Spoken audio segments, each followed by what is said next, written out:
Boa noite a todos do canal. Eu me chamo Irene, tenho 36 anos e hoje trago alguns causos assustadores. E esse primeiro causo aconteceu comigo e com a minha prima Genilda. A minha tia Mara morava na mesma casa há anos. Ela tem 3 filhos, sendo a mais nova próximo da minha idade.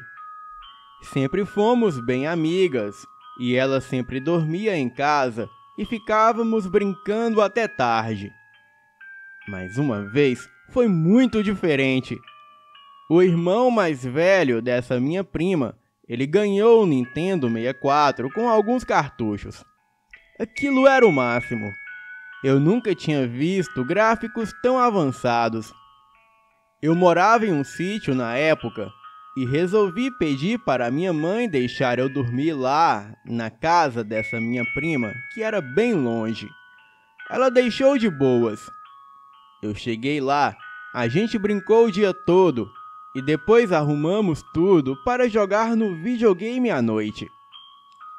A sala dela era assim, uma porta frente à outra e sendo uma janela na parede esquerda e o sofá na frente da janela e a TV na frente. Viramos um sofá de frente para o outro, pois ficava melhor para dormir. E nessa época, ela tinha um cachorro enorme, que era uma onça de bravo, uma mistura de pitbull com alguma outra raça, e o portão dela era todo gradeado e não tinha muro. Deu uma certa hora da noite e a cachorrada começou a latir e a uivar feito loucos. E não demorou muito e o cachorro dela entrou na onda também. Aquilo foi deixando a gente com medo. Eles latiam cada vez mais alto, como se estivessem competindo. Aquele bairro não era um bairro perigoso, pois morávamos em uma roça, interior brabo mesmo. Então, não fazia sentido aquela latição toda. Talvez fosse um cavalo ou algum boi que passou por ali. Então resolvemos olhar pela janela para ver se tinha alguém e assim avisar o meu primo mais velho para ele tomar alguma providência. Bem, não tinha nada. O cachorro latia alucinado no portão, olhando para um lado da rua. E não demorou muito, e logo veio um cão enorme no portão. Eu acho que era um lobisomem pelo tamanho e as características, eu não sei. Isso porque ele era enorme, todo preto. E o mais esquisito é que ele tinha olhos amarelos e brilhantes. Ele não ficava de 4, mas também não ficava em pé. Andava corcunda. Era muito bizarro. O cachorro dela continuava latindo e aquele bichão se aproximando.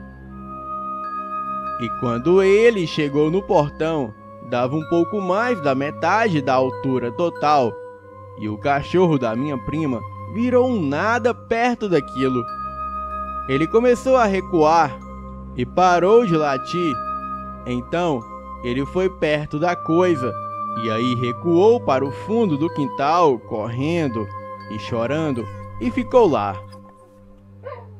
Eu nunca tinha visto uma criatura daquela.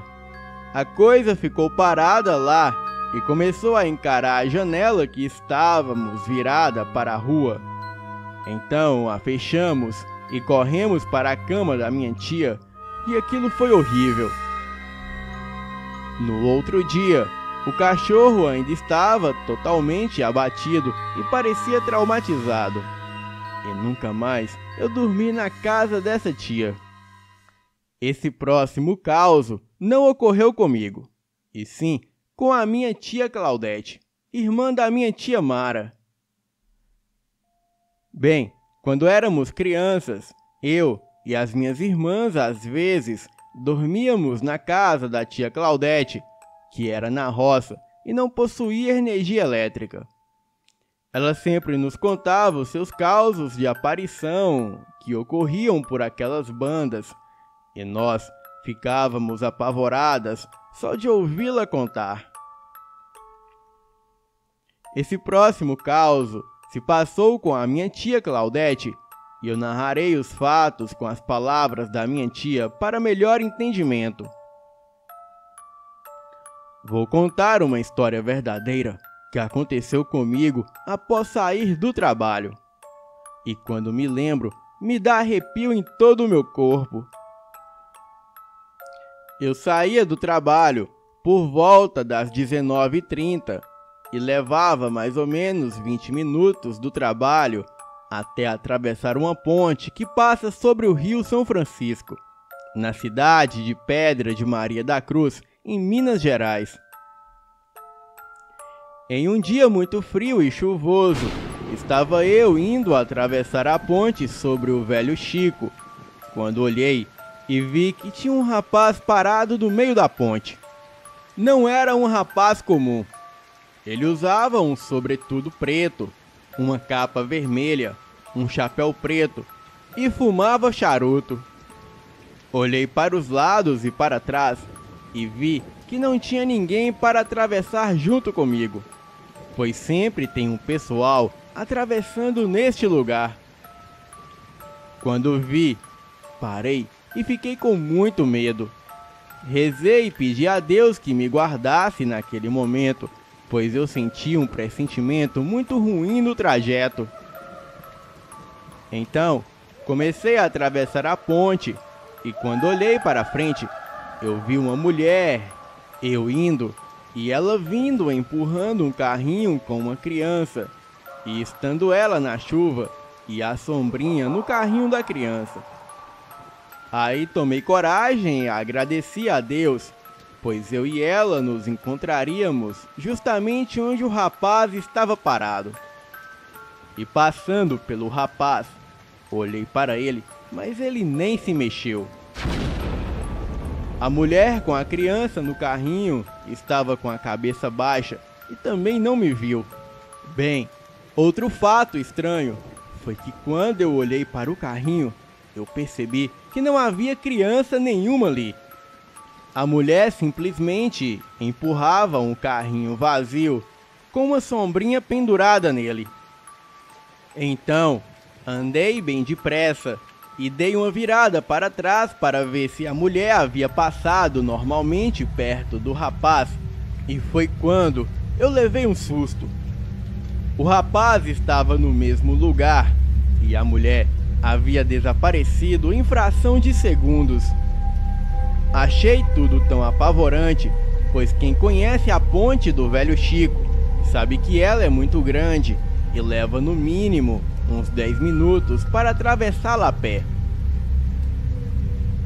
Quando cheguei no ponto de ônibus para esperar o ônibus até Januária, uma cidadezinha ao lado de Maria da Cruz, eu rezei novamente agradecendo a Deus, pois na minha opinião, ele mandou aquela mulher esquisita para que o rapaz não me enxergasse.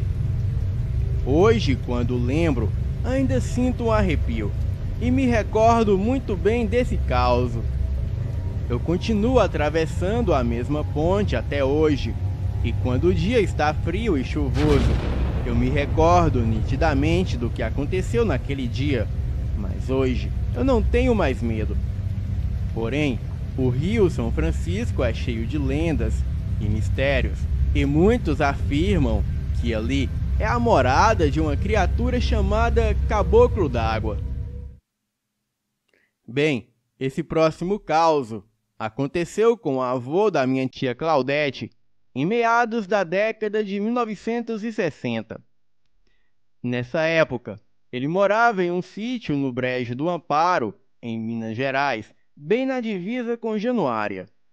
E naquele tempo era comum os trabalhadores da roça se encontrarem logo depois do jantar e do banho em uma venda, dessas vendas de sítio muito simples e com iluminação de lampião, para beberem um pouco e jogarem cartas. O meu avô, sempre que podia, Estava presente na roda de cartas com os amigos. E quem conhece a zona rural sabe que a noite é um breu só. E essa noite havia muitas nuvens encobrindo a lua, o que deixava a estradinha de terra ainda mais assustadora e perigosa. Pois bem, em uma noite de sexta para sábado, vinha ele voltando para casa montado em seu cavalo, e já era lá pelas 1h30 da madrugada. E atravessando uma pequena ponte de pedra, logo em seguida por uma touceira de bambu, ele começou a ouvir vários cachorros latindo, mas eram muitos cachorros. E foi quando, de repente, todos os cachorros pararam de latir, todos ao mesmo tempo. Era como se tivesse fechado uma torneira aberta. Era muito estranho. Nessa hora, o cavalo empacou, e mesmo meu avô tentando na espora, o cavalo não saía do lugar. E logo à frente, na estrada, tinha uma estradinha que desaparecia no meio do mato. E dessa estrada, do nada, surgiu um carro de boi vindo em sua direção. Porém, não haviam bois puxando o carro. Era somente o carro de boi com o cabeçalho, uma espécie de vara que é ligada aos bois, levantando e descendo, como se tivesse algo invisível puxando. Vinha devagar, sem fazer nenhum barulho, e quando meu avô olhou em cima do carro de boi, tinha um caixão de defunto bem rústico e meio amarelado sendo transportado. E foi quando ele sentiu uma corrente de vento e um arrepio passando pelo seu corpo. Então, ele fez o sinal da cruz e passou a mão também, fazendo o sinal da cruz na crina do cavalo. E nessa hora, o cavalo saiu em disparada, correndo tanto que passou até a entrada do sítio, quase chegando no outro bairro. No outro dia, o meu avô contou sobre o acontecimento a outras pessoas, e alguns lhe disseram que uma mulher havia sido assassinada nessa estrada de mato no ano de 1897. E muita gente já viu e ouviu muita coisa naquele trecho da mata, inclusive uma criança chorando entre as árvores, sempre ao escurecer, no final da tarde. E também o misterioso diabinho do barreiro, uma criatura vermelha de chifres que aparecia na estrada. O mais estranho é que o cavalo nunca mais passou naquele trecho da estrada, nem de noite e nem de dia.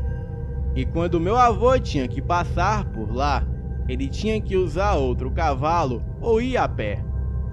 Bem, por que será que os cães pararam todos de latir ao mesmo tempo? E o que estava puxando aquele carro de boi misterioso? Acho que nunca saberemos. Boa noite. E vão dormir logo, gente.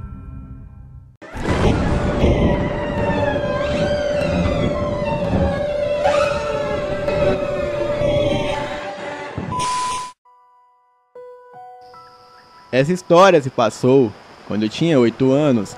Agora eu tenho 28.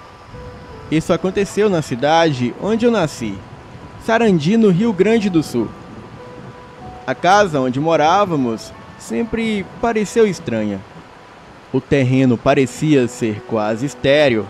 Era só um capim ralinho que crescia no quintal e em volta da casa, mas nenhum outro tipo de planta. Nada de flores, árvores, legumes, grama, nada. Só aquele capim ralinho e rasteiro. Eu sempre achei que aquele terreno era meio amaldiçoado e parecia um pedaço de terra esquecida por Deus. Mas os meus pais sempre falaram que não, e que a terra ali simplesmente não era fértil, porque depois de muito usada, já não servia mais para nada. Bem, mas eu sentia que não era isso. Eu sentia que tinha algo a mais por trás daquilo tudo. E durante a minha infância, lá, várias coisas aconteceram comigo, coisas estranhas. mas eu vou contar somente uma delas. Bem, era uma noite fria e normal de outono, o frio bastante para te deixar dentro de casa enrolado em um cobertor. E era exatamente o que eu estava fazendo. E como eu não tinha muita coisa para fazer, eu resolvi fazer a minha lição de casa para poder ir brincar mais tarde. O meu quarto era no segundo andar da casa e a minha cama estava alinhada com a parede. Tinha uma janela ao pé dela e outra na parede oposta à minha cama. E lá fora estava muito escuro, mas do lado de dentro estava quente e confortável. Eu estava deitada na cama e de vez em quando eu levantava a cabeça e olhava pela janela ao pé da minha cama e ficava olhando a noite escura lá fora. E sem motivo nenhum, era apenas uma coisa que eu gostava de fazer. E essa foi a última vez que eu fiz isso nessa casa. Enquanto eu estava deitada na minha cama, de repente eu senti um frio tomar conta do meu quarto e cada pelo do meu corpo arrepiou. O meu sangue parecia que tinha gelado e que agora se arrastava pelo meu corpo. O meu coração estava disparado. Eu estava começando a sentir um pânico tomar conta de mim e não sabia por quê. Eu sentia como se alguma coisa estivesse me puxando para a minha direita, como se fosse um imã gigante. Eu virei a minha cabeça para a direita e olhei para a janela do outro lado do quarto e vi algo que me assombraria pelo resto da minha vida. Ali do lado de fora da casa, mas precisamente parado em pé, ali no jardim, estava a criatura mais horrenda que eu já vi na minha vida toda. E aquilo tinha cerca de uns 2 metros de altura. A pele dele era cinza com branco e com alguns poucos pelos cinzas e ralos. E de tão magro que era, dava para ver o formato dos ossos dele sob a pele. A sua cabeça parecia a de um jumento e na mesma tonalidade da sua pele. Era cinza. Ele era todo cinza mesmo, da cor de um jumento. A cabeça dessa criatura era grande demais para o seu corpo e tinha aquelas longas orelhas de jumento e o focinho grande também. E os seus olhos eram profundos e vermelhos. E ele estava envergado, e da cintura para cima era literalmente um jumento.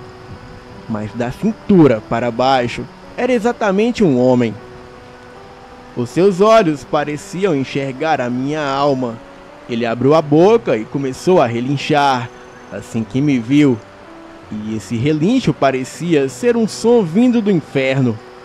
Um relincho que me atormentaria por muitos anos. Os seus caninos eram grandes, como os de um cachorro, grandes e ameaçadores, e esse era um detalhe peculiar na criatura, pois jumento não tem caninos. Os seus outros dentes eram pequenos, e alguns pareciam estar quebrados. Eu fiquei olhando aquela boca macabra, enquanto fios de baba escorriam pelos seus caninos, passavam pelo seu queixo e caíam no chão.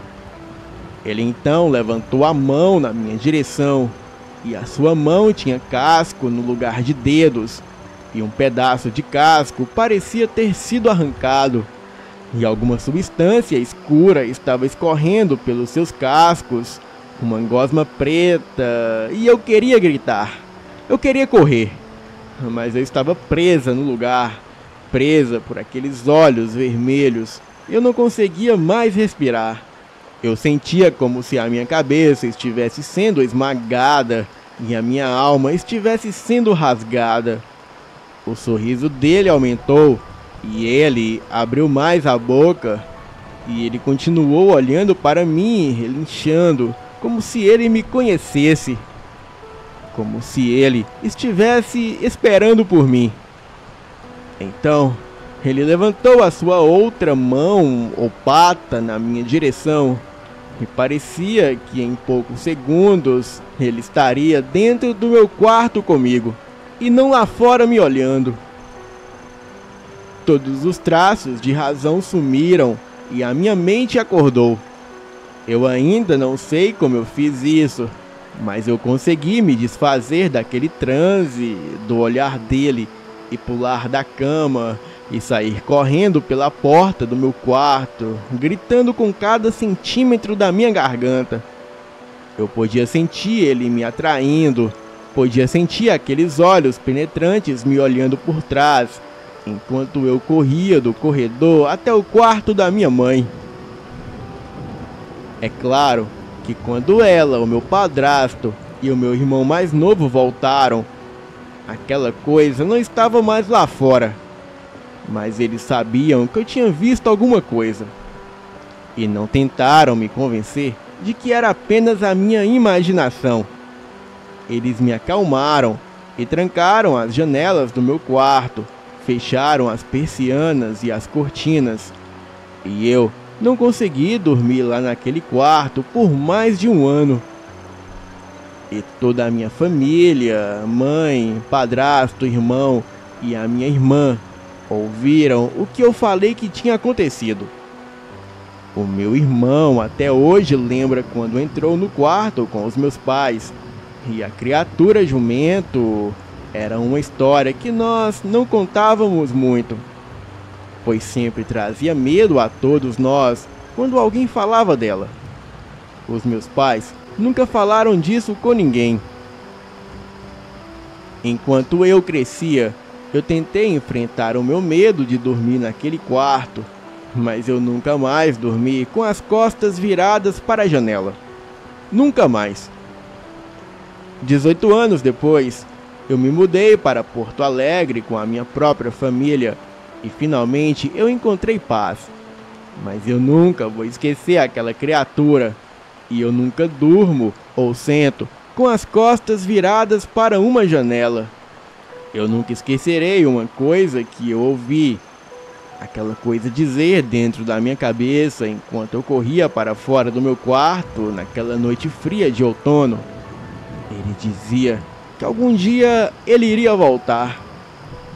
Boa noite.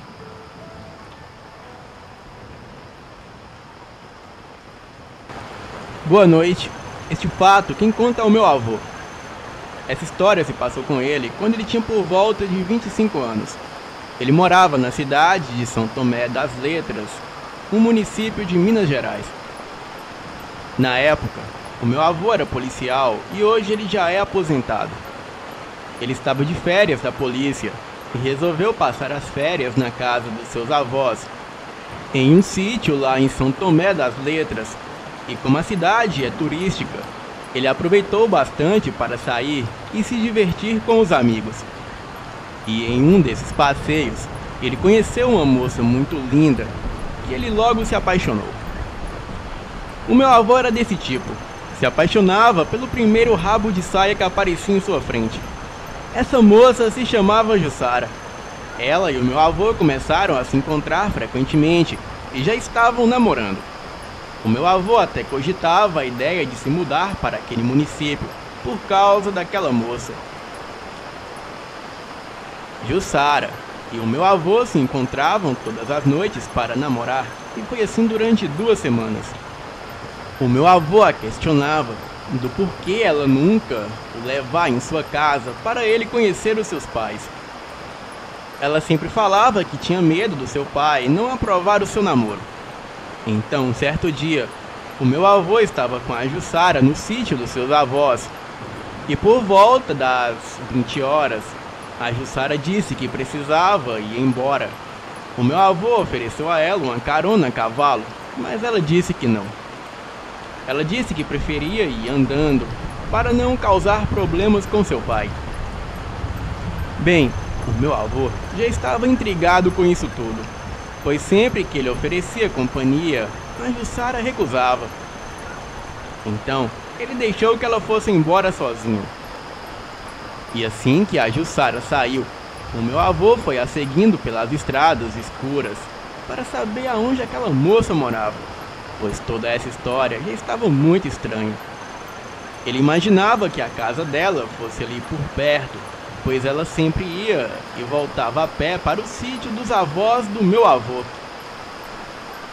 Bem, já se faziam mais de 40 minutos que o meu avô estava seguindo ela e nada dela chegar em casa. E depois de mais uns 20 minutos caminhando, ela finalmente chegou a um sítio bem afastado da cidade, e provavelmente era ali onde ela morava. O meu avô ficou impressionado como aquela moça morava tão longe e sempre andava todo esse caminho a pé para vê-lo. Bem, no dia seguinte, ele decidiu ir ver a Jussara. Decidiu fazer uma visita surpresa, pois naquela época não tinha telefone celular para avisar, então as visitas eram algo que eram surpresa. O meu avô pegou seu cavalo e por volta das 18 horas ele foi ver a moça. E assim que ele chegou no sítio, ele logo deu de cara com a Jussara na porta de casa. E quando ela viu o meu avô, ela ficou muito nervosa e pediu para ele ir embora, pois não queria problemas com seu pai, pois ele não iria gostar do meu avô. Bem, o meu avô não se importava, pois ele era daqueles policiais que não estavam nem aí para nada. Porém, não deu nem tempo deles conversarem direito, pois quando foram ver, já era tarde. Logo o pai de Jussara saiu na porta, encarou o meu avô e ele perguntou o que ele queria com a sua filha. Então, o meu avô se aproximou e foi explicando toda a história a ele. O pai da Jussara virou para ela e disse o seguinte: "Sua idiota, eu já te falei quantas vezes que você não pode trazer ninguém aqui?" E logo, aquele homem saiu do sítio e, curiosamente, ele entrou no mato.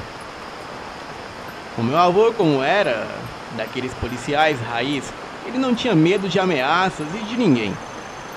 Ele ficou ali com a Jussara até as 22 horas. E até aí, nada do pai dela voltar. O meu avô se despediu da moça, pegou o cavalo e foi embora. E enquanto meu avô passava cavalgando pela estrada escura, ele começou a perceber o mato em sua volta quebrando, como se alguma coisa estivesse o perseguindo. E logo seu cavalo começou a ficar muito agitado, como se estivesse vendo alguma coisa que o meu avô não via. Os barulhos no mato foram ficando cada vez mais intensos, e logo seu cavalo começou a dar pinotes e a relinchar, e em seguida o cavalo saiu em disparada. O caminho estava um pouco claro, pois aquela era uma noite de lua cheia. O meu avô olhou para trás e pôde ver uma criatura demoníaca o perseguindo pela estrada em disparada. Aquilo corria como um cão raivoso, e ele conta que aquilo parecia uma criatura vindo do próprio inferno que estava correndo atrás dele.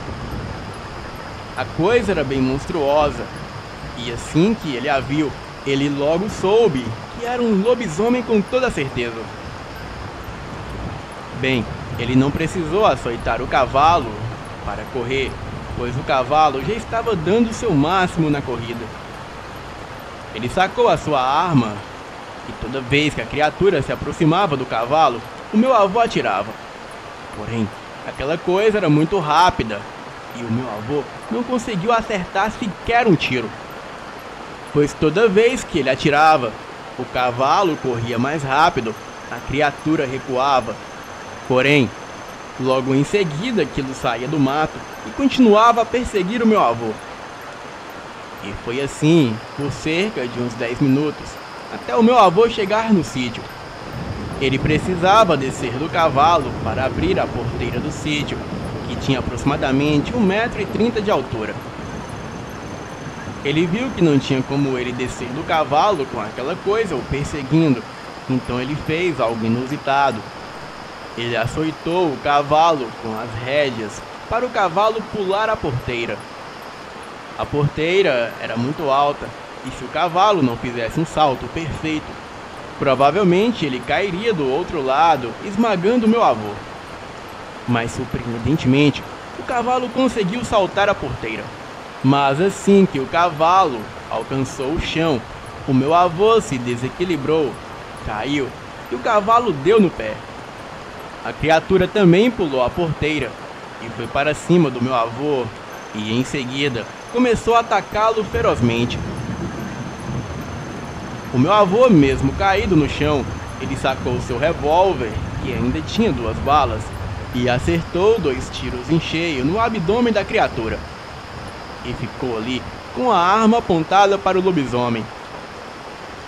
Aquela coisa deu um uivo horripilante, e o uivo foi tão estrondoso que os cachorros vieram em disparada açoitar a criatura.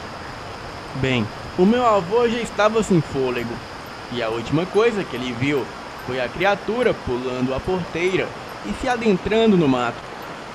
Então, ele já havia perdido todas as forças do seu corpo e logo desmaiou. Os seus avós chegaram rapidamente para o socorrer, pois ouviram todo aquele alvoroço lá fora. No outro dia, o meu avô se apressou rapidamente para ir embora daquela cidade, mas antes ele foi ver a Jussara para se despedir dela. Ele foi durante o dia, pois sabia que de dia havia muitas pessoas passando por aquela estrada, e então não haveria risco dele encontrar a criatura. Assim que o meu avô chegou, ele se depara com a Jussara aos prantos. Ele logo a perguntou o que aconteceu, e ela falou para ele que o seu pai foi encontrado morto na mata, com 2 perfurações de bala no corpo. Bem, até então, o meu avô não tinha ligado as coisas de que o pai da Jussara era aquele lobisomem, e ela também não suspeitava que o meu avô era o assassino do seu pai. Eles se entreolharam até a ficha de ambos caírem. O meu avô, muito assustado, subiu no cavalo rapidamente e voltou em disparada para o sítio dos seus avós. Chegando lá, ele arrumou as suas malas rapidamente e partiu para a rodoviária. Outras coisas, eu acredito que o relato do meu avô seja 100% autêntico. Boa noite.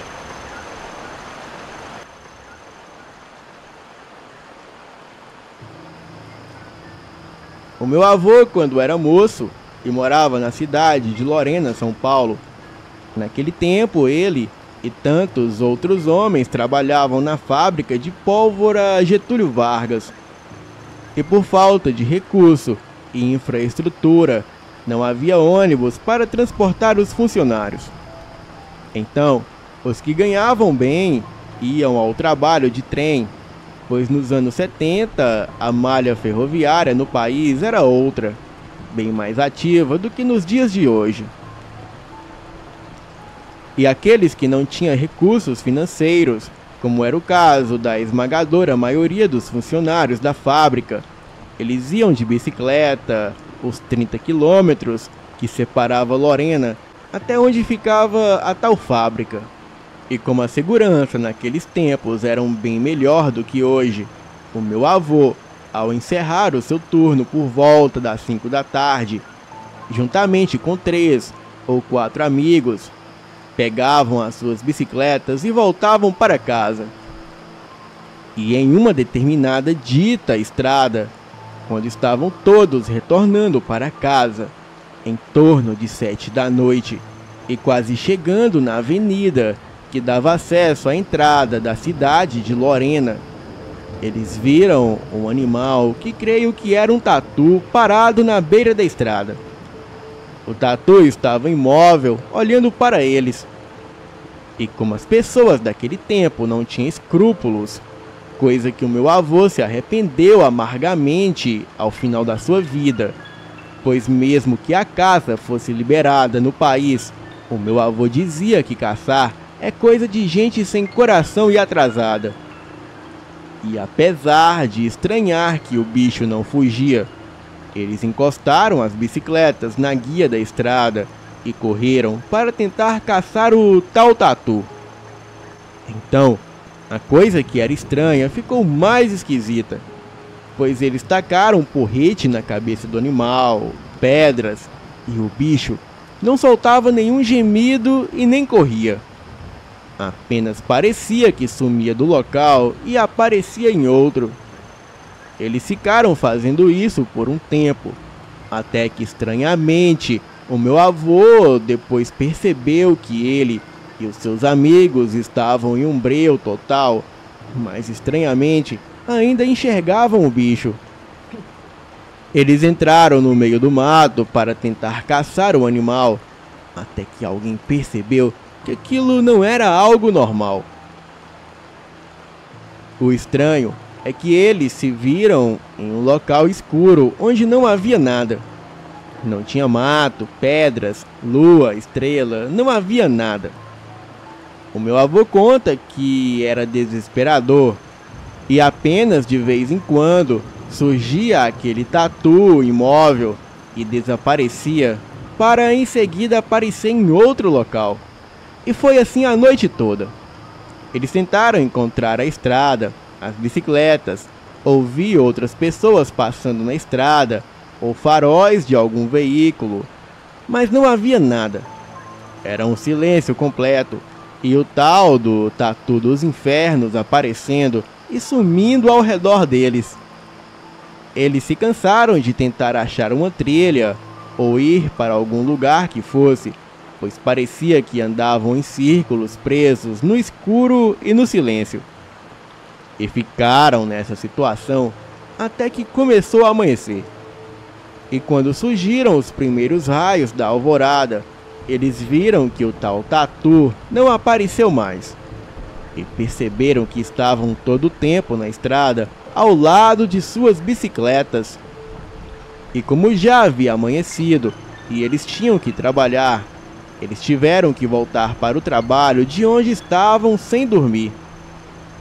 E todas as vezes que passavam naquela estrada, ele mostrava exatamente o ponto onde encontrou com o tatu e onde aconteceu todo aquele estranho fenômeno, o qual o meu avô jamais esqueceu. Boa noite.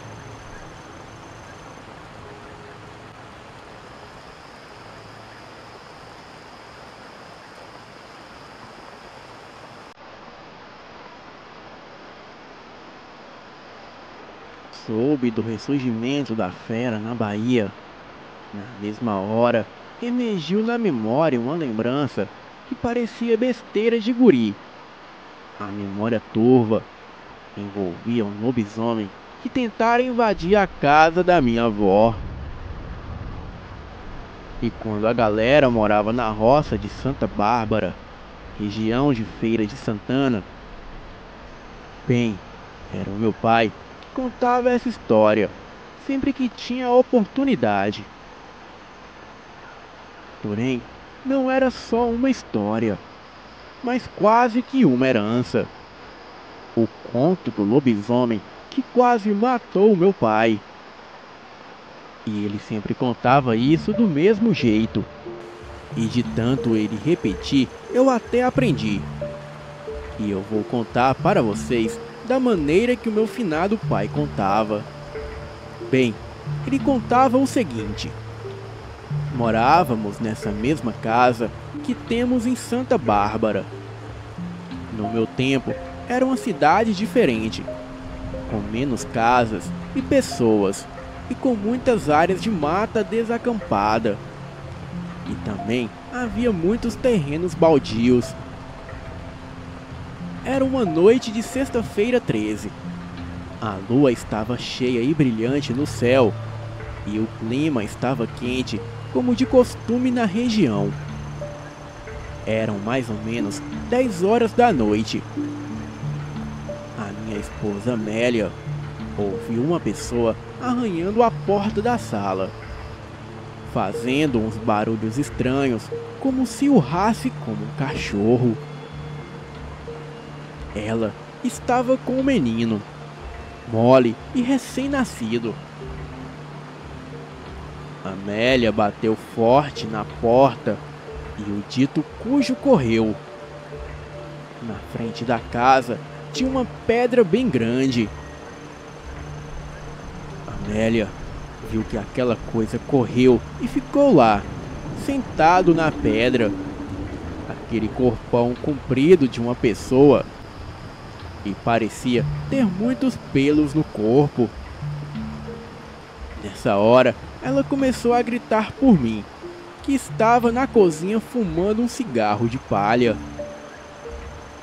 A cozinha ficava mais afastada da casa, de maneira que eu não conseguia ouvir quando o bicho começou a arranhar a porta. Mas os gritos da minha esposa eu conseguia ouvir bem. Corri para a sala para saber do que se tratava e vi pela janela aquela coisa grotesca sentada na pedra do terreiro. Aquilo estava ali, sentado na pedra me olhando. Os seus olhos vermelhos pareciam estarem fixos no bebê, que chorava muito. Os cachorros da casa estavam todos quietos. Peguei uma peixeira e saí para fora fazendo barulhos e esfregando a faca no chão, tentando amedrontar aquela coisa. Mas nada, absolutamente nada, fazia aquilo sair do lugar. Eu não tinha coragem suficiente para partir para cima da criatura. E então, ficamos quase que 10 minutos nos encarando. E foi aí que aquilo se levantou e saiu correndo mata adentro, fazendo um barulho como de um jumento relinchando. Eu respirei aliviado, porém não foi a última vez que eu vi aquela criatura. No dia seguinte, eu contei a todos o que havia acontecido na noite passada. Os meus vizinhos riram da minha cara e da cara da minha esposa. Diziam eles que isso de lobisomem era invencionice de nossa cabeça. Diziam eles que nós estávamos impressionados com os acontecidos e que deveríamos parar de falar essas coisas, pois isso não era brincadeira que se fizesse. Bem, passaram-se 2 ou 3 dias e eu esperei aquela criatura aparecer de novo, mas nada daquela coisa aparecer. E na terça-feira, depois da sexta passada, a lua estava imensa no céu, toda bonita, e de novo aquele calor intenso. Mas naquela noite, diferente das outras, tinha um vento frio que soprava vindo do rumo de uma serra que havia ali na nossa região. O bebê chorava como nunca. Parecia que pressentia o perigo. E desde que o sol se pôs, eu senti um calafrio grande em meu corpo. Naquela época, nem água encanada nós tinha. Agora quem diria luz elétrica? A pouca luz que tinha era dos candeeiros e lampiões. E também algumas velas que ficavam em casa. O meu cachorro, que era um cachorro de casa mesmo, mas muito bravo, até ele estava quieto. Ficou ali na área da frente da casa, ao meu lado, de orelhas murchas. Ele parecia assustado e apreensivo. E aquela noite, de fato, anunciava que aquela besta maligna voltaria a aparecer por ali. Mas diferente da noite passada, aquilo não veio só arranhar as portas. E eu vi quando aquilo saiu da mata. O seu corpo animalesco, garras afiadas e os dentes à mostra. Da sua boca escorria uma baba densa, que parecia daqueles cachorros com raiva. Engoli a seco e o bebê disparou a chorar. E aquela coisa veio correndo para cima de nossa casa, com toda a raiva do mundo. O cachorro, coitado, não deu nem para evitar. O lobisomem só deu uma patada nele e o coitado já caiu morto no chão. A criatura já estava tão na seca de pegar o meu filho que ignorou o cachorro e continuou correndo. Eu vi que não dava conta de segurar aquilo sozinho. E então entrei para dentro de casa e tranquei a porta. Naquela hora eu só podia segurar a porta e gritar para aquela coisa ir embora. Parecia um pesadelo. A faca que servia para me proteger eu havia largado no chão quando entrei para dentro de casa. Lembrei que a minha mãe dizia que nessas horas a gente tinha que dizer para a pessoa passar em nossa casa depois e pegar um punhado de sal. E foi isso que eu fiz. Então, a Lívuzia foi se acalmando aos poucos e dando menos pancadas na porta. Mas ainda estava bufando entre as frestas da porta. A minha esposa Amélia chorava dentro de casa com o bebê nos braços. Mas depois de uns 10 minutos, aquilo simplesmente parou e sumiu na noite. Na manhã seguinte, bem cedo, o meu vizinho veio em nossa casa. O mesmo vizinho que havia dito para eu parar de falar de lobisomem. Ele veio meio que sem graça e em meio a algo que parecia ser um transe. Ele só bateu na porta e quando eu abri, ele simplesmente me disse que tinha vindo buscar o sal que prometi a ele. Os meus olhos se arregalaram e as pernas tremeram. O meu vizinho era o lobisomem. Eu já havia saído para caçar com ele várias vezes, mas nunca havia visto ele virar bicho. Eu sinceramente estava descrente. Apanhei um pacote de sal fechado e dei na mão dele. Achei que seria a última vez que tinha visto essa criatura. Mesmo assim, por não ter como me mudar da casa, eu optei por cortar os laços com esse meu vizinho. E ainda comprei uma espingarda para me proteger. E durante anos, todas as noites, eu não arredava o pé de casa, com medo do meu vizinho voltar para fazer mal à minha família. Porém, nada é como a gente quer. E anos depois de ter passado por aquilo, e também passado esses anos sem ver nada de lobisomem, eu acabei pegando um trabalho num lugar chamado Alagoinhas. Mas parecia que eu tinha era um doce para essas coisas, porque lá tinha um cara que o povo dizia que virava lobisomem. Bem, eu até sabia quem era. Eu trabalhava numa lavoura e a casa onde eu ficava estava a mais ou menos uns 10 ou 20 minutos de distância da lavoura. E pode até parecer piada, mas um dia eu estava voltando para casa tarde da noite, pois fiquei proseando com um dos capatazes que cuidavam do gado que pastavam ali perto. Ele ficava justamente por conta desse dito lobisomem. E era quase 10 da noite, quando a criatura começou a me perseguir. E como eu estava desarmado aquela noite, eu comecei a correr, e o lobisomem atrás. Até que consegui chegar em casa. Entrei e tranquei a porta. Mas não antes de ouvir as unhas do lobisomem arranhando as portas e janela. Um tempo se passou e eu lembrei de novo do sal. E gritei que ele passasse depois para pegar o sal. Mas dessa vez aquilo não funcionou.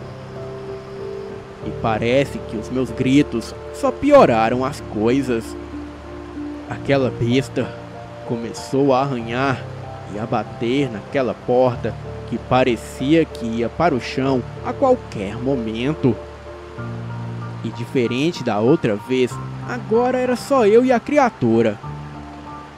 Então, eu decidi soltar a porta e correr para as minhas coisas. E com muita sorte, eu pegaria a minha espingarda. Eu fiz isso. Soltei a porta e corri para as minhas coisas. E quando apanhei a minha espingarda, aquela criatura já havia derrubado a porta. Aquele lobisomem era diferente do outro. Ele tinha grandes olhos amarelos e peludo. As suas unhas ou garras eram bem maiores. E também o seu corpo era muito mais peludo, com orelhas de pé e pontiagudas. O seu focinho também era um pouco diferente, pois parecia com o focinho de um macaco deformado. E como eu sabia que não daria tempo, eu peguei só 2 munições e corri para a cozinha da casa onde eu ficava. E enquanto eu municiava a espingarda, aquilo vinha em minha direção com muito ódio. Ele estava a quase 2 passos de mim. E foi aí que dei 2 tiros de espingarda bem no meio do peito da criatura. Ele urrou e tentou correr, porém não chegou nem a sair de casa. E quando vi de quem se tratava, eu peguei as minhas coisas, coloquei num cavalo e saí a galope para a cidade mais próxima. Peguei um ônibus e voltei para casa. A minha memória não tinha outra imagem. Aquilo era um rapaz de feições bonitas e era sem dúvidas o filho do meu patrão, o dono da fazenda onde eu trabalhava na lavoura. Cheguei em casa e simplesmente não saí nunca mais da minha casinha. E depois dessa, eu nunca mais vi falar de lobisomem em lugar nenhum. O meu vizinho morreu muito tempo depois, de velhice mesmo. E quando ele morreu, as pessoas comentavam que ele realmente era um lobisomem. Essa é a história do meu pai sobre os lobisomens e sobre como ele enfrentou 2 lobisomens durante a vida dele. Infelizmente, hoje ele não está mais entre nós. Mas entre as suas terras e posses, eu juro que as suas histórias é a melhor herança que ele me deixou. Boa noite.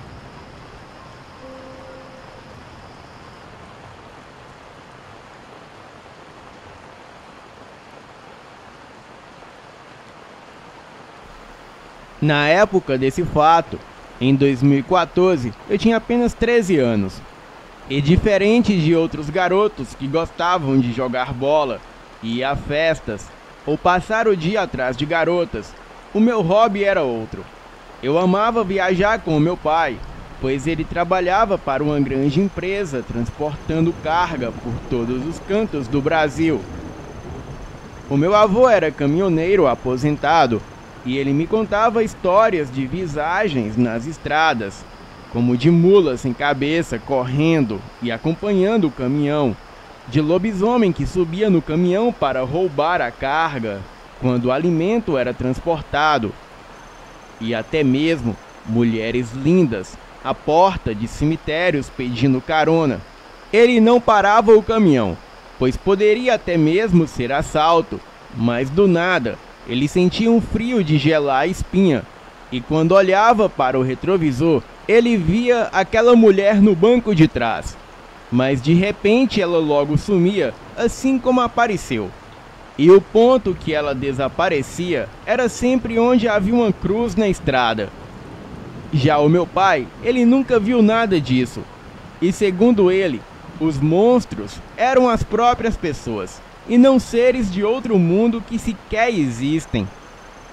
Eu gostava das histórias, mas não levava a sério, pois amava estar viajando com meu pai. A estrada é um lugar estranho durante o dia, parece inofensiva, quilômetros de asfalto cortando paisagens conhecidas, o rádio ligado e a vida seguindo em frente. Mas quando a noite cai, tudo muda. O silêncio se torna denso, as sombras parecem mais longas e a sensação de que você não está sozinho se instala. Quem passa muito tempo nas estradas sabe que algumas histórias nunca deveriam ser contadas e alguns encontros nunca deveriam acontecer. E por isso tomem cuidado. Nem tudo que aparece no retrovisor é só um reflexo. Boa noite, Fael. Eu gostaria de compartilhar o meu relato com você. Eu cresci ouvindo as histórias de caminhoneiros contadas pelo meu pai, o Walter, que passa a maior parte da vida na estrada há mais de 20 anos. Quando eu era criança, acordava de madrugada e espiava pela fresta da cortina, vendo-o sair de casa segurando a xícara de café amargo. E demorou muitos anos até que eu, Gustavo, tivesse a chance de acompanhar o meu pai em uma de suas viagens. Mal imaginava que nessa primeira vez algo aconteceria e transformaria completamente a forma como eu via as rodovias brasileiras. A oportunidade apareceu no fim do ano, assim que as aulas terminaram. O meu pai me convidou para ir de São Paulo até Petrolina, em Pernambuco. A ideia era levar uma carga de ovos e depois voltar com frutas típicas da região. Eu estava animado, sonhando em finalmente vivenciar o dia a dia na boleia e ver as paisagens passarem e parar na lanchonete de beira de estrada para comer pão de queijo. Nos primeiros dias, tudo corria numa boa. A BR-116 estava movimentada e fazíamos paradas tranquilas, e eu aproveitava a cada instante do lado do meu pai. Observava ele conversando no rádio com outros motoristas sobre o preço dos combustíveis e os famosos pontos críticos, trechos onde os roubos e acidentes são frequentes. Ele sempre demonstrava confiança, as mãos firmes no volante e o olhar atento ao retrovisor. Na terceira noite, já perto de Minas Gerais, pegamos um trecho muito deserto. O movimento diminuiu bastante e o cansaço me venceu. O meu pai insistiu para que eu tirasse uma soneca no banco do lado. Eu acabei dormindo, mas acordei de repente, sem entender o porquê. Eu fiquei quieto, tentando me concentrar, até perceber um ar estranho, um pouco pesado. Me pareceu que o caminhão estava rodando mais devagar, mesmo com o motor ainda forte. Olhei para o meu pai. Ele continuava concentrado na estrada vazia, mas percebi as suas mãos apertando o volante com mais força do que o normal, como se estivesse nervoso. Foi então que notei que algo no espelho lateral, uma forma rápida e indefinida, como se alguém estivesse pendurado na carroceria por um segundo. Achei que fosse só um reflexo. Tentei me convencer de que era coisa da minha cabeça. E mesmo meio atordoado pelo sono, um calafrio tomou conta de mim. Pai, você reparou nisso? Eu perguntei. Meio inseguro, ele continuou encarando a pista, soltou um suspiro e respondeu.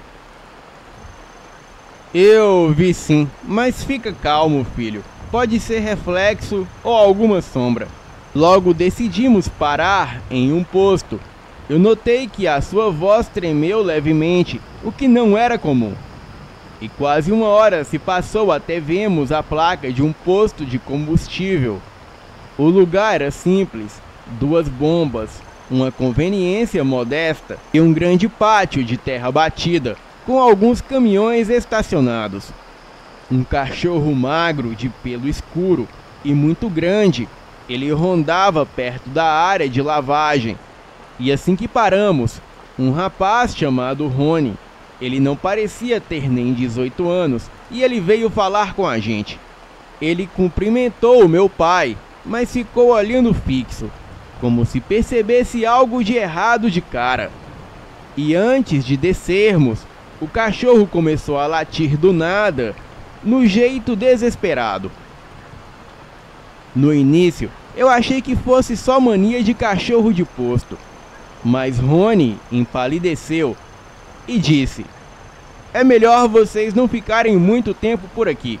Ele dizia isso, lançando um olhar preocupado para a carroceria.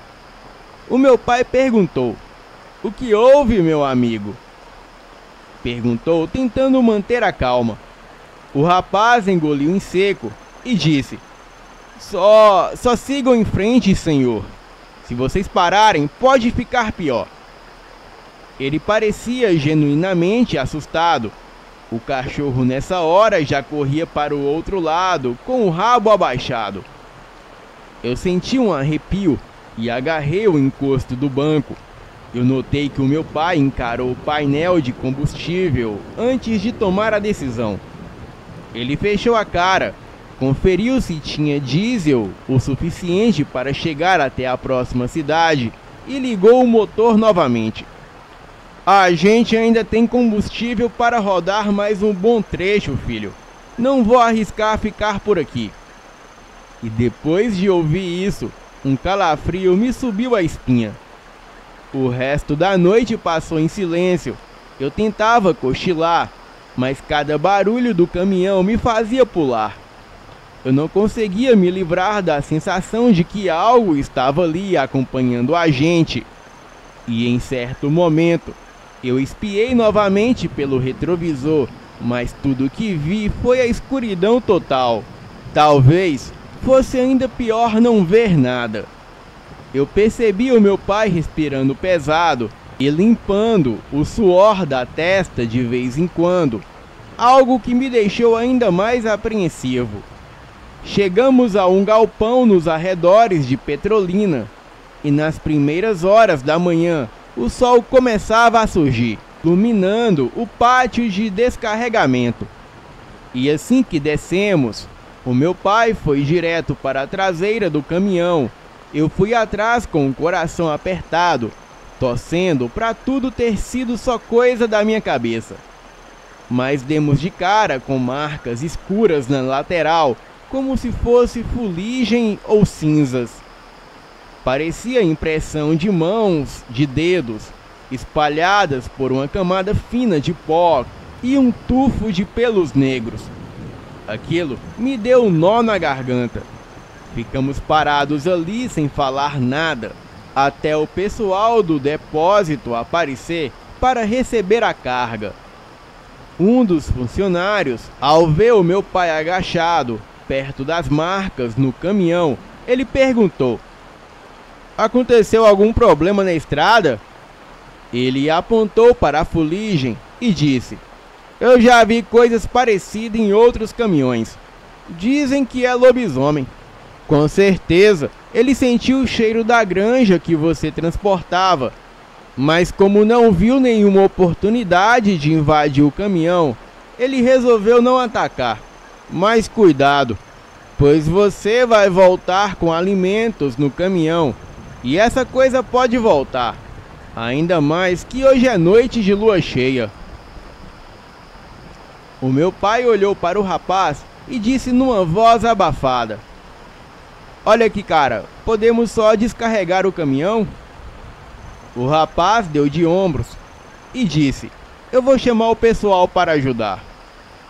E mais tarde, enquanto descarregavam, eu me afastei um pouco e fiquei encarando o caminhão de longe, tentando entender o que tinha acontecido. Alguns motoristas mais velhos, que já rondaram o país inteiro, se aproximaram e me contaram histórias sobre lobisomens nas estradas, mas tudo em sussurros, como se não quisessem chamar atenção.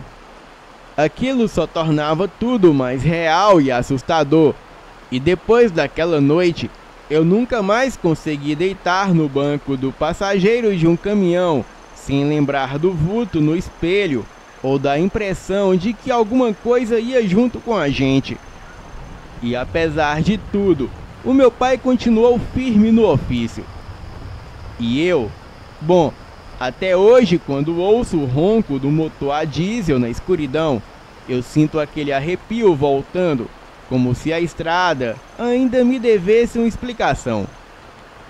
Bem, carregamos a granja no caminhão e voltamos para São Paulo. Foram horas infinitas de viagem até que anoiteceu. Até então, tudo parecia tranquilo. A estrada estava deserta e só se via escuridão por todos os lados.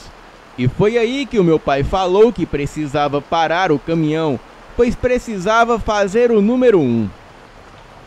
Eu decidi esperar ele ali mesmo na cabine, mas antes que ele saísse, eu falei: "Pai, pega a arma que está no porta-luvas." Ele disse que não seria preciso, mas eu insisti, e então ele pegou o revólver, colocou na cintura e desceu do caminhão. 5 minutos haviam se passado e nada do meu pai aparecer. Eu fiquei preocupado e muito apavorado. Pensei no pior, e então, em uma atitude desesperada, eu buzinei para chamar a sua atenção. E nesse exato momento que eu buzinei, eu ouvi tiros. Foram 3 disparos e um uivo que ecoou pela floresta.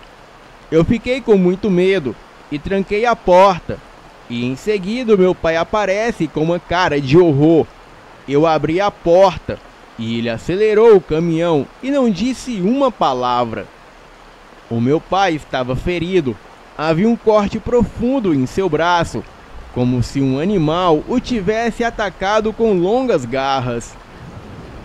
E quando o dia amanheceu, eu perguntei ao meu pai o que houve. Ele disse que assim que desceu do caminhão, ele viu uma silhueta de um bicho em cima da carga. Mas quando aquilo viu ele, a coisa pulou para a floresta. E como ele estava armado, ele resolveu seguir aquilo.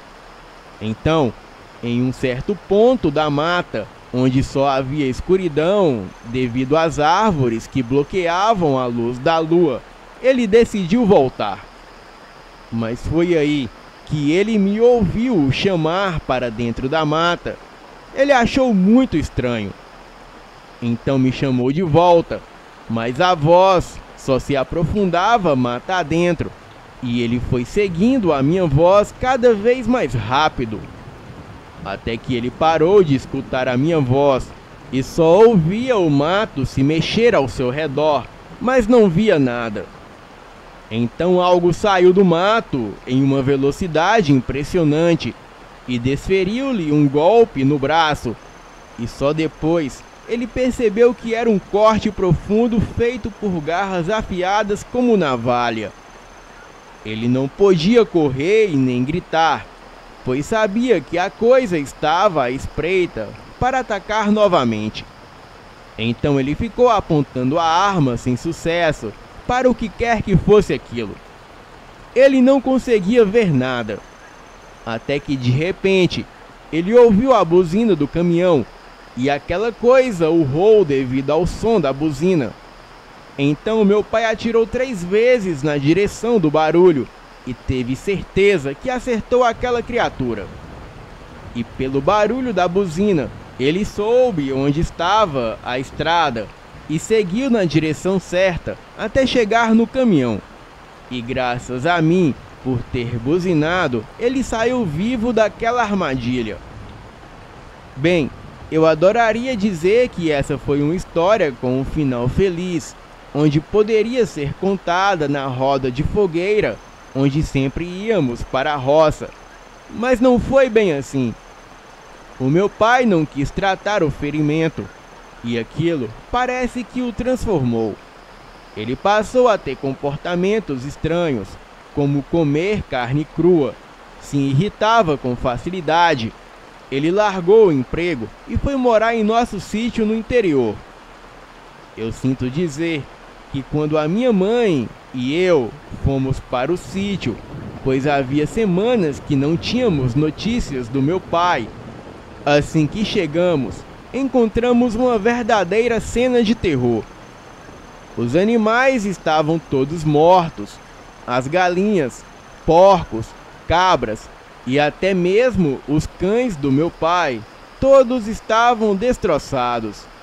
O caseiro veio ao nosso encontro e ficamos incrédulos com as suas palavras. Ele disse que o meu pai havia feito todo aquele estrago, que ele havia ficado muito furioso e se transformado em uma criatura humanoide, um lobisomem. Primeiramente, ele correu para a floresta e quando retornou já estava transformado naquela coisa e começou a atacar os animais. Primeiro, ele abateu os cães e depois devorou as criações. A minha mãe pareceu não acreditar muito na história. Então ela disse que ficaria ali aquela noite para encontrar o meu pai. Foi aí que percebemos que o caseiro estava ferido. Ele disse que confrontou o lobisomem com um facão, mas o bicho lhe desferiu vários golpes, como mordidas e arranhões. O sol já estava se pondo, e o caseiro disse com uma voz assustadora e um sorriso macabro: "É melhor vocês caírem fora daqui, ou nunca mais voltarão para casa." Puxei minha mãe pelo braço e fomos embora daquele lugar o mais rápido possível. Esse fato ocorreu em 2014 e já fazem quase 11 anos desde então. E nunca mais vimos o caseiro e muito menos o meu pai. Acredito que ele se transformou em um lobisomem devido ao arranhão da fera, mas pelos meus conhecimentos isso não é possível. E se alguém que estiver assistindo esse relato souber se a mordida ou arranhão de um lupino pode transformar a pessoa em lobisomem, igual no filme Bad Moon, por favor, me diga aqui nos comentários. Boa noite.